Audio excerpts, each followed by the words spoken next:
My name is Daniel, and this happened when I was a junior in college. It's something I don't talk about much, because every time I do, I feel like I'm back in that house, back in that room. I had just moved off campus into a shared rental house with 4 other students. It was a bit of a dump, peeling paint, bad plumbing, and a weird smell that never quite went away. But it was cheap. For a broke college student, that was enough. The house had a long history of students cycling through every year. My room was in the farthest corner of the house, near an old storage room that we kept locked. The landlord told us not to mess with it, and honestly, we didn't care. It was probably full of junk. The first time I noticed something was wrong was during the second week. One night, around 2 a.m., I woke up to the sound of something moving inside my closet. It wasn't loud, just the softest shuffling noise, like fabric brushing against wood. At first, I thought it was my imagination, but when I listened closely, I realized it was breathing. I shot up in bed, my heart pounding. The closet door was slightly open, revealing nothing but darkness inside. It's probably just the house settling, I told myself. Or maybe a rat. I forced myself to go back to sleep, but it didn't stop. Every night for the next week, I would wake up to that same quiet shuffling inside my closet. Sometimes I swore I could hear fingernails lightly tapping against the door. Then came the whispering. I woke up one night and heard it. A soft voice, barely audible, coming from inside my closet. I didn't move. I didn't breathe. The voice was mumbling something, but I couldn't make out the words. It was a woman's voice, and it was too close. I grabbed my phone and turned on the flashlight, pointing it at the closet. The second the light hit it, the whispering stopped. I stared at the door, my hand trembling. Nothing moved. Finally, I worked up the courage to get out of bed. Slowly, I crept toward the closet and yanked the door open. Nothing. Just my clothes hanging limply. I checked behind them, the shelves, even the floorboards. Nothing. I told my roommates about it the next day, but they laughed it off. "Dude, it's probably the wind," one of them said. "You're overthinking it," another chimed in. I tried to convince myself they were right, until I found the hole in the wall. A few nights later, I was getting ready for bed when I noticed one of my shirts had fallen off its hanger. Annoyed, I reached down to grab it when I saw it. Behind where the shirt had been, hidden between the panels of my closet wall, was a small, jagged hole. It was just big enough to fit a few fingers through. I swallowed hard. Slowly, I brought my phone light closer and peered inside. There was a space behind the wall. At first, I thought it was just part of the house's structure, but then I saw something that made my stomach drop. There were blankets stuffed inside, and next to them, a small plastic water bottle. Someone had been living inside my walls. I slammed the closet door shut, my heart racing. My body felt cold. My mind screamed at me to leave the house immediately, but my feet wouldn't move. That's when I heard it. Tap, tap, tap, coming from inside the wall. I didn't sleep that night. The next day, I called the landlord. I told him what I found, expecting him to freak out, but he just sighed. "Oh, so you've noticed." My blood ran cold. "What the hell do you mean, I've noticed?" He hesitated. Then, in the calmest voice imaginable, he said, "She's harmless." I felt like I was going to throw up. "Who?" I asked. He sighed again. "My sister." I nearly dropped my phone. He explained that his mentally ill sister had been living in the house for years, hiding in the walls and attic. He said she wasn't dangerous, just confused and lonely. I hung up immediately. I didn't care what he said. There was nothing safe about someone creeping through my closet at night. I packed a bag, ready to leave, when I made the worst mistake of my life. I opened my closet one last time, and she was standing inside. She was crouched in the dark, her wide, unblinking eyes locked onto mine. Her hair was tangled, her skin pale and stretched over her bones, and she was grinning. Before I could react, she lunged at me. I stumbled back as she swung something at me. A knife. I barely dodged it, falling onto my bed. She climbed on top of me, her face inches from mine, her breath reeking of rotten food. I screamed, wrestling with her, trying to push her off. My door burst open and my roommates came running in. The second she saw them, she let out a high-pitched giggle and scrambled back into the closet, vanishing into the wall. We called the police. When they searched the house, they found a hidden crawl space behind my closet that led through the walls. She was gone. The landlord was arrested for covering it up. Turns out he had been letting her live there for years, knowing full well she was dangerous. She was never found. To this day, I don't know where she went, but sometimes, late at night, when I wake up in a cold sweat, I swear I can still hear it. Tap, tap, tap, coming from inside the walls. My name is Alex, and this happened last year when I moved into my first solo apartment. It was a small one-bedroom unit in an old building downtown. The place was cheap, probably because the hallways smelled like mildew and the elevator barely worked, but it was mine.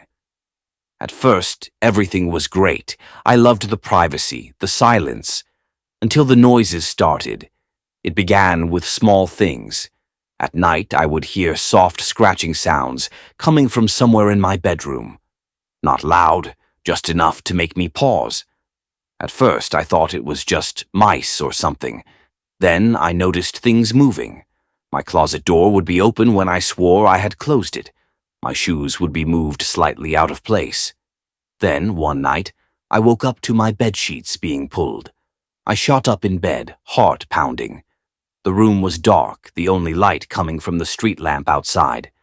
My sheets were slightly lifted, like someone had just let go. I grabbed my phone and turned on the flashlight. Nothing. The room was empty. I told myself I was imagining it. Maybe I had kicked them off in my sleep. But I couldn't shake the feeling that I wasn't alone. One night, around 3 a.m., I woke up to something breathing. It was right next to me. Slow, shaky, too close. I froze. It was coming from under my bed. I could feel my heartbeat in my throat. I slowly reached for my phone, careful not to make a sound. I turned on the flashlight and aimed it at the floor. And that's when I saw it. A hand, pale, thin, too long. The fingers twitched slightly. Then, before I could react, it slid backward, retreating into the darkness under my bed. I jumped out of bed so fast I nearly tripped. My chest was tight, my breathing rapid. I didn't move. I didn't even blink. I just stared at my bed, waiting, listening. Silence.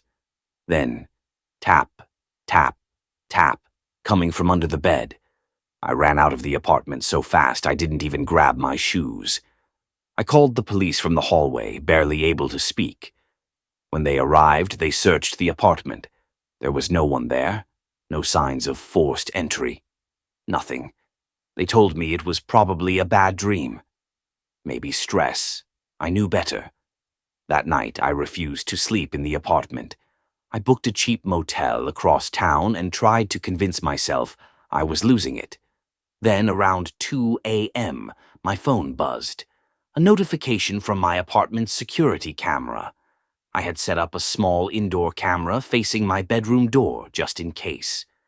With shaky hands, I opened the app and checked the live feed. The door to my bedroom was wide open. I hadn't left it like that. Then I saw it. A figure, thin, pale, and hunched, crawled slowly out from under my bed. My stomach dropped. It moved wrong. Its limbs bent at unnatural angles, its head twitching violently. It stood up, towering over the bed. Then, in one quick motion, it snapped its head toward the camera. I slammed my phone down and nearly threw up. I didn't go back. I broke my lease the next morning, losing my deposit. I didn't care. A few weeks later, I did some research on the building. Turns out the apartment above mine had been vacant for over a year. The last tenant? A man who had been living under the bed of the woman before me. She found out when she woke up to him whispering her name. She moved out. He disappeared, but I don't think he ever left. Sometimes I wonder, was it really a man, or was it something else entirely? Whatever it was, it knew me, and it wanted me to know it was still there. My name is Ryan, and this happened when I was 22, living alone for the first time. I had just moved into a small rental house in a quiet suburban neighborhood. It wasn't fancy, but it was perfect for me. Cheap rent, safe area, and close to work. At least, that's what I thought. It started with small things. I'd come home from work and find my closet door open when I knew I had closed it. I'd set my keys on the kitchen counter, only to find them on the coffee table. At first, I figured I was just being forgetful. But then, something happened that I couldn't explain. One night, I got home late and was exhausted. I locked the front door, double-checked the back door, and collapsed onto my bed. At exactly 2:17 a.m., my phone rang. The number was unknown. Half asleep, I hesitated but answered. There was silence, then heavy breathing. "Hello?" I said. Nothing. Then, in a low whisper, "Why didn't you say goodnight?" My heart stopped. I hung up immediately, my hands shaking. I tried to convince myself it was just a prank, some random weirdo messing with me. But deep down, I knew someone was watching me. The next day, I checked all the locks and even bought a cheap security camera for the front door. That night, I made sure everything was locked up before going to bed. But at 3:30 a.m., I woke up suddenly. I wasn't sure why until I heard it. Soft footsteps. Not outside. Inside. I held my breath, listening. Shuffle. Shuffle. It was coming from the hallway. I grabbed my phone and opened the security camera app. The live feed showed my front door, completely closed. Then I switched to the indoor camera, and my stomach dropped. The hallway light was on. I never left it on. Then, right before the feed cut out, I saw something move. A shadow. Someone had been standing just outside my bedroom door. I couldn't breathe. I reached for my baseball bat, gripping it tightly.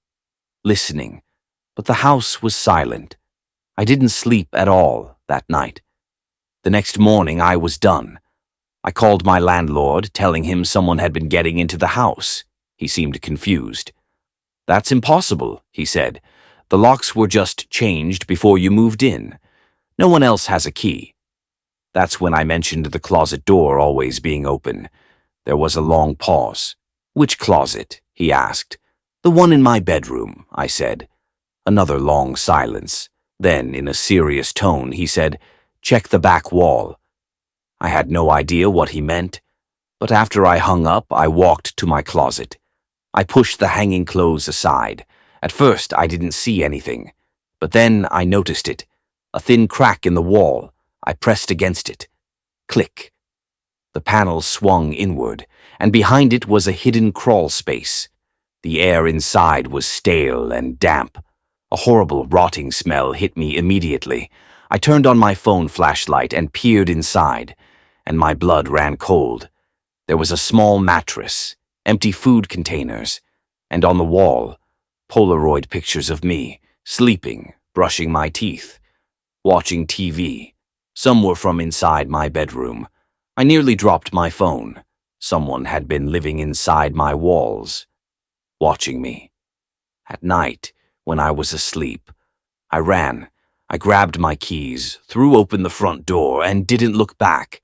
I called the police from my car, my hands shaking so badly I could barely dial. When they arrived, they searched the house, but the crawl space was empty.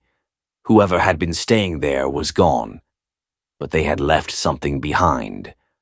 On the mattress, police found a single piece of paper. It said, "I liked our time together, but I guess it's over now." I moved out the next day. To this day, I have no idea who they were. No forced entry, no extra keys. They had been inside the whole time. If you made it this far, you're truly brave. These stories remind us that horror lurks closer than we think. Which story creeped you out the most? Let us know in the comments. And if you enjoyed this chilling experience, don't forget to like this video, subscribe to Scary Nightmares, and turn on the notification bell so you never miss a new horror tale. Share this video with a friend who loves horror. You never know, they might have a terrifying story of their own.